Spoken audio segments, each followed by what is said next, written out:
It was right not to go to elections then, and I think it's perfectly sensible to go to elections now with a complete agreement, by the way, of all the partners, complete unanimity. Benjamin Netanyahu, Bibi. Israel's current prime minister who is seeking his 5th term in office. If he wins, he will become Israel's longest-serving prime minister.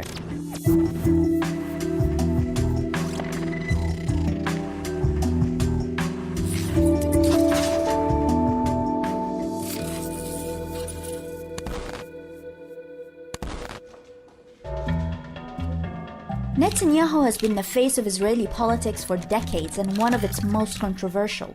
He is running for the 9th of April 2019 election as head of the Likud party, a right-wing political party sticking with him despite the fact that he has just been charged with 3 counts of corruption.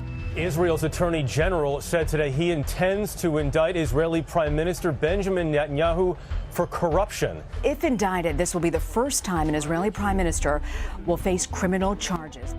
Netanyahu is facing indictment for bribery, fraud, and breach of trust.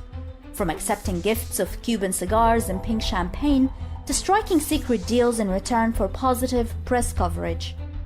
But this is not the first time Netanyahu has found himself in hot water over his spending habits. In 2013, he made headlines for allocating some $2,700 of the government budget a year for ice cream. Now, an indictment according to Israeli law would not force a sitting prime minister to resign unless he is convicted in court. But it is something Netanyahu's opponents are definitely capitalizing on. But Netanyahu has ensured that even the evidence against him will be withheld until after the election. Netanyahu's motto has been "best defense is a good offense," taking tried and tested tactics right out of the Trump playbook. Fake news.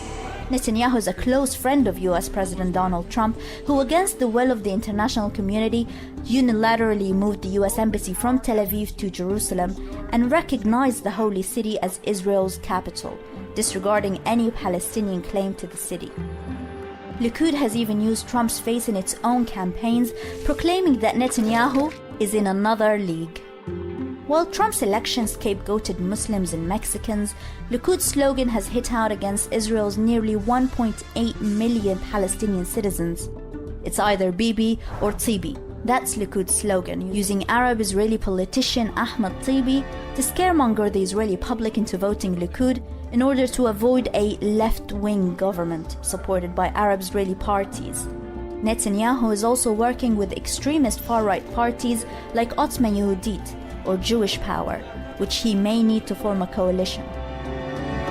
So what would it mean for Palestinians if Netanyahu wins? Well, if Netanyahu gets his way, he would continue settlement expansion in the occupied West Bank in breach of international law, which would make the internationally recognized two-state solution on the 1967 borders even more unattainable and further threaten any prospect for peace with the Palestinians. There won't be any more uprooting or halting settlements, just the opposite. That's what Netanyahu said during a visit to an illegal settlement outpost. The land of Israel is ours and will remain ours. Since reassuming office in 2009, Netanyahu has upheld Israel's siege on the Gaza Strip and led 2 military campaigns against it, with Operation Protective Edge in 2014 being the most devastating assault the Strip has experienced. And while he says he doesn't yearn for an unnecessary war in Gaza and blames Hamas for any escalation, he also says the Palestinians know very well that if the price is going to be paid, it will be heavy. And that's not all. Under his administration, the nation-state law was passed in the Knesset, defining Israel as the national home of the Jewish people, effectively rendering the country's Palestinians second-class citizens and denying the Palestinian right to self-determination. The law has been criticized widely, described by Palestinians and members of the international community alike as discriminatory and verging on apartheid. In fact, what Netanyahu said was this law helps prevent the continued uncontrolled entry into Israel of Palestinians. Netanyahu has so far proved incredibly resilient in the face of the corruption scandal which has plagued his administration. But is his anti-Palestinian rhetoric enough to keep him in power? ועכשיו, עוד לפני השימוע, עוד לפני שדיברתי.